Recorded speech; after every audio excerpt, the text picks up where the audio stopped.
Hey, welcome to Scoobytopia. Last year I made the video Scooby-Doo and the Art of Old Americana, which you should definitely see before this, and during it a lot of people said, well, that Americana and Civil War imagery was just what they were focused on during that era as a culture. It's not any deeper than that, which isn't wrong, but it doesn't make it any less interesting to analyze how it made it into the art of the time, the art now having outlasted much of it, especially for younger generations. People also suggest it's just a perfect spooky-ooky type of setting for this kind of series or story, which also true. While I've talked about episodes with plenty of Americana like the Globetrotters episode, there are plenty of classic and even newer episodes that I didn't bring up for time in the Americana video that people mention, and I do find those episodes interesting as well, so as a supplemental video, I thought it might be fun to look at two particular episodes I haven't yet said anything about on the channel so far, and how they utilize old Americana, one from the 1970s and one from the 2000s long after it was normal to still incorporate that type of imagery into a more modern series, and see how it evolved even. I might do more on this topic like this eventually because obviously there's countless examples of Americana in the most American cartoon ever, who knows, but these are two I think really stand out. First up, we're headed to the Scooby-Doo Show for Season 1, Episode 16, The Spirits of 76, which actually aired in a different 76, 1976, and also the last episode to air that year, as well as the final to air under the Scooby-Doo Dynamite Hour branding. As many have noted, the obvious reference in the title of the episode comes from the phrase, the Spirit of 76, a very patriotic reference to make during the American Revolutionary War, so perfect for the Americana discussion. Also highly related, there's the painting of the same name by Archibald McNeill Willard as seen here, a painting known prior as Yankee Doodle, a phrase which was also covered in the first Americana video. The episode itself takes place at the Smithsonian, an obvious take on the real-life Smithsonian, which opened its doors in 1846 and is full of its own important Americana itself, like in the episode, located of course in Washington, D.C. I'd say this one is a pretty great example of the Americana setting sometimes just being a good place for a haunting, and a good excuse to bring it out. We open seeing the Washington Monument, and just about every other iconic building as the gang drive through the rain disappointed, unable to visit any of the locations they wanted to while it's pouring. Shaggy suggests the Smithsonian since it's indoors, though he hesitates seeing the creepy atmosphere from the storm. We then see he might be right as an old American spook is already watching. The sights to see are there, but no people to see them as the guard says it's because of ghosts, which, not hard to believe so many old American artifacts would be haunted, all the while the prior ghost is joined by some friends. Daphne is careful to notice the indoor guard happens to have squeaky wet shoes, and Shaggy notices what turns out to be some figures listed as traitors of American history, specifically Benedict Arnold, William Demont, and Major John Andre, our three ghosts in question. Benedict Arnold might be the most recognizable these days since calling someone that remains fairly common. He was a general that switched sides in 1779 and secretly began negotiations with the British, betraying America and thus becoming a traitor. Major John Andre, meanwhile, was one of the British spies, which means he's really not an American traitor since he was never on that side to begin with. He was working with good old Benedict when he was captured and hanged in 1780. Pretty gruesome end. William Demont, meanwhile, was an assistant officer to Colonel Robert McGraw during the Battle of Fort Washington in 1776, until he too switched sides and joined the British, fitting in perfectly to fill out our trio here. Shaggy tests out how real the dummies are and the nose twitches, since that's definitely not a dummy, and he almost gets caught as Scooby takes a real good sniffing before being kicked away. Scooby hides under a large steam train that Shaggy takes an interest in, Thelma noticing a button that lets you operate it as part of the exhibit, which happens but from one of the ghosts pushing it, giving Scooby a good fright before a trap door drops him. The others can't even hear over the noise of the train as Scooby finds himself stuck in a replica of Eli Whitney's cotton gin. As the ghost dummies look on, the gang ask a guard if he's seen Scoob, warning that it's almost time to close if they don't locate him, though the ghostly trio seem to have their own plans. Fred finally tries to turn the train off so they can think, and Scooby's cries finally are heard, finding him and rescuing him at last. Assuming the gang left, the guards meanwhile set the time lock on the doors for the night, trapping them with the ghosts. The gang, after checking the cotton gin out, discover the dummies from before but stripped of their clothing, almost as if three men stole the clothing of the real dummies they stashed away to stand in their place. You tell them to get dressed. There are ladies in the room. The ghost of Benedict Arnold lets out a maniacal laugh to let them know he's there, locking them away as another ghost lurks. Looking around, they find more wet footprints like the guard left as the spooks look on until they find the steps disappear into the wall, just in time for the two traitors to chase. The ghost of William Demont, meanwhile, is on Shaggy and Scooby after destroying a dinosaur skeleton exhibit for a bone, attempting escape on some historical bites. We've got to get away from him! Huh?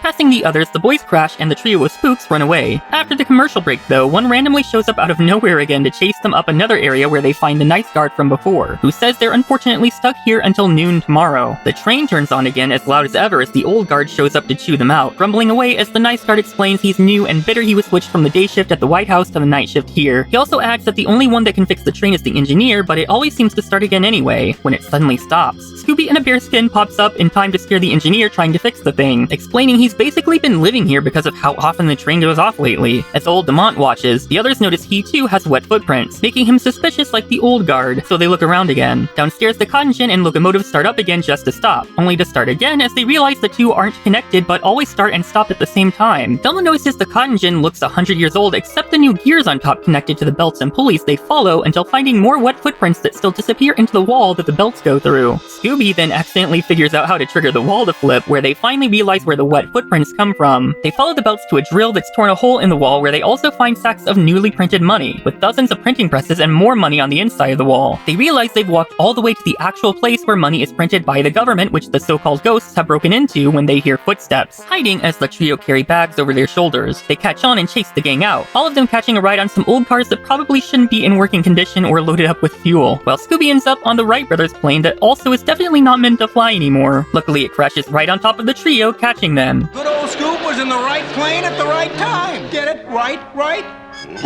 They unmask to reveal, just some guy they don't name, which is convenient, the engineer, and surprisingly the nice guard. They hooked up the cotton gin to power the drill, and used the train to cover up the noise of that after they found the plans that led them here in some old files, hoping to steal the money without ever being caught. Shaggy asks to keep a cool 100 for some burgers, but the government agent doesn't let it pass, revealing it's worthless anyway because the money wasn't done yet and wouldn't have done anything for the trio even if they had gotten away with it. Scooby gets a pass to eat it for some reason though, as the episode ends.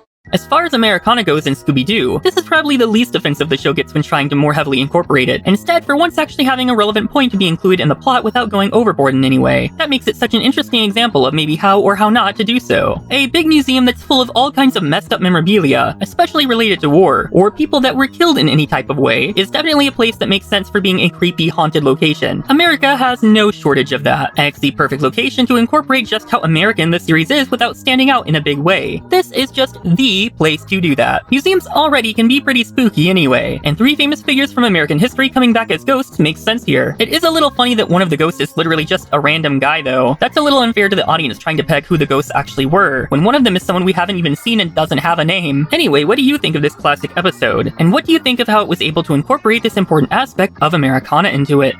Next, we head to the futuristic time of 2002 for Season 1, Episode 4 of What's New, Scooby-Doo? Big Scare in the Big Easy. Moving from Washington, D.C. to another perfect place for this brand of Americana, Louisiana. This episode is unique for putting Civil War ghosts into the spotlight past the time where it was really normal for Scooby to still reference this period all the time. Something the series has stepped back from when possible these days, which makes it interesting to see how they did choose to portray things this time. Let's break it down. This one appropriately opens up in a Louisiana cemetery following a tour bus that gets stuck right where the spirits of the Leland brothers appear atop their graves to fight, eventually going from their feud to focusing on frightening the tourists into a jump scare. Meanwhile, the gang are dressed up, spending spring break here for Mardi Gras. This is one of the rare occasions where they don't have the mystery machine with them anywhere, maybe for location reasons. They have to pass through the cemetery to get to their destination, where Velma explains the above-ground tombs are due to the ground not being suitable for normal burials. See, Scooby-Doo can be educational. Unfortunately, they run into the Leland brothers too, saved by the tour bus where they meet Crawdad Mike, one of two characters voiced by Jim Cummings. Another minute, and you would have met Le Frere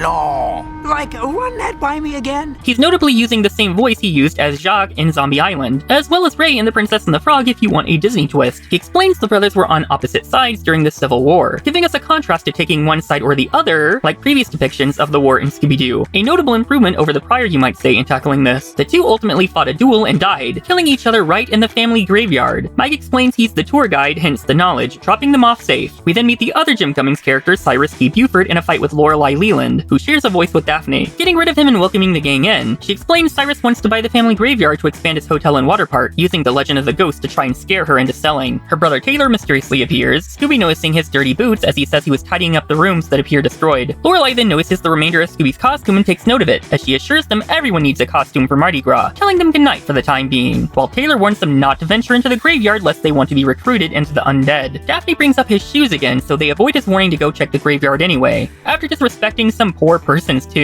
Daphne ruins her shoes with some gunk, which Velma realizes might be a clue. And thankfully, Daphne is always prepared. They go back to Mike for expert advice, and he explains the gunk is ectoplasm from the ghosts, so Velma isn't so sure, getting them out of there to go eat. Interesting how everyone, especially Shaggy here, is partaking in the gumbo, except Daphne, who's stuck with just a salad. They see Lorelei, who doesn't hear, as she weirdly enters the supermarket of the supernatural shop, Scooby peeking in to see what she bought and reporting back to the gang, which Velma deduces sounds a lot like voodoo. They head back to check out the water park next, next, but crossing the cemetery they spot Taylor holding a Confederate uniform. They keep going until they find the ghost came to them, and I feel like this shot of Shaggy with the ghost's hand on his shoulder is a direct reference to Elias Kingston doing the same in the classic episode What the Hex is Going On, but maybe it's just me. Either way, the other brother pops up for a chase scene set to Man with the Hex by the Atomic Fireballs, which was actually on the soundtrack of the 2001 live-action film the year prior. Hocus pocus, Alakazam, save us from that evil man with hairy legs and heavy feet. He cracks up pavement as he creeps. Escaping the gruesome twosome, the gang run into Cyrus himself, who is personally not happy about the ghost since they're scaring his staff away and keeping him from opening up his dream. Unfortunately, it seems danger-prone Daphne did it again and was taken by the ghost, so they head back to the cemetery where they find very solid footprints from Civil War-era boots. Unfortunately, Scooby messes around and ruins them, so they can't follow. Fred sits on a rock that triggers a light show, Velma very curious about what this is for. The boys, meanwhile, hear a feminine voice howl, so Scooby suggests calling Daphne's phone, leading them directly to her, but unfortunately locking them in as well as the flashlight dies. Velma elsewhere is doing hard labor for the sake of Fred's trap, which he explains in a very overcomplicated way. Meanwhile, Shaggy still has his fire sauce from the gumbo and uses it to free Daphne, while she then uses her eyelash curlers and Scooby's metal tag to get out just in time to see the brothers are back. Not so good for the trap waiting. The three of them run into it as Shaggy is flung through the air, but thankfully Scooby utilizes a new Mardi Gras costume to scare the brothers into the trap properly, Lorelei arriving just in time for the unmasking. Turns out it's Mike and his driver, neither of which respectfully are as skinny as the ghost, which is interesting. Mike is also suddenly bald here. Lorelei, now innocent to all, explains she went to that shop for a talisman to keep evil away and for supplies to finish Scooby's new costume. Taylor explains the uniform he had was a family heirloom he snuck out to sell for them to have more funds without Lorelei knowing. Velma then explains the light show from before is how the ghost appeared using a hologram just rigged by Mike, along with some dry ice, which is what left the gunky residue. I would have gone away with it too,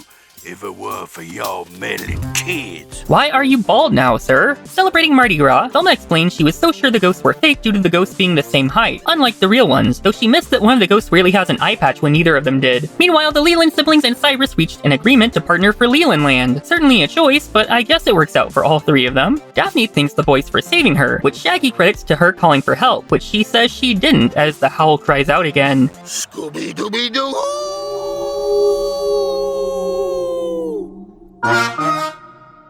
When it comes to the old Americana of Scooby-Doo, this is definitely a stark contrast to how it's been presented in older episodes. For one, using Civil War imagery in the past has typically leaned toward romanticizing the Confederacy and South, which this episode isn't without. The Confederacy definitely has a bigger focus, but it's presented with an asterisk of both sides now. The reason the brothers feuded and killed each other is because one was on the right side and one was a Confederate. Once again though, the Civil War is presented as if the audience will just know what it is without any context for it beyond it's a war with two sides that the brothers were on, one being a Confederate and nothing on the other. I still definitely didn't know what that meant as a kid any more than the 60s or 70s episodes. Either way, it's no longer just part of the nature of the series like it was in past decades, but by this point just another traveling location and setting for the gang like in any other What's New episode, which also makes it stand out as different from any prior Americana, where the Civil War and Confederacy was just baked into everything, which again does show how times have changed, reflected in the media. The Civil War was on people's minds in the original series, but when I was growing up, really not so much, so Scooby-Doo had to adapt how it was presented. And with that, this would mark one of the final times the Confederacy really took a focus before those at Warner decided to actively not touch that so directly anymore when possible. What do you think about this episode and how it incorporated and handled this subject? And what do you think of this first season episode of What's New in general? This one was included in the 50th anniversary DVD set as a best of episode, so is this a favorite for you or just so-so?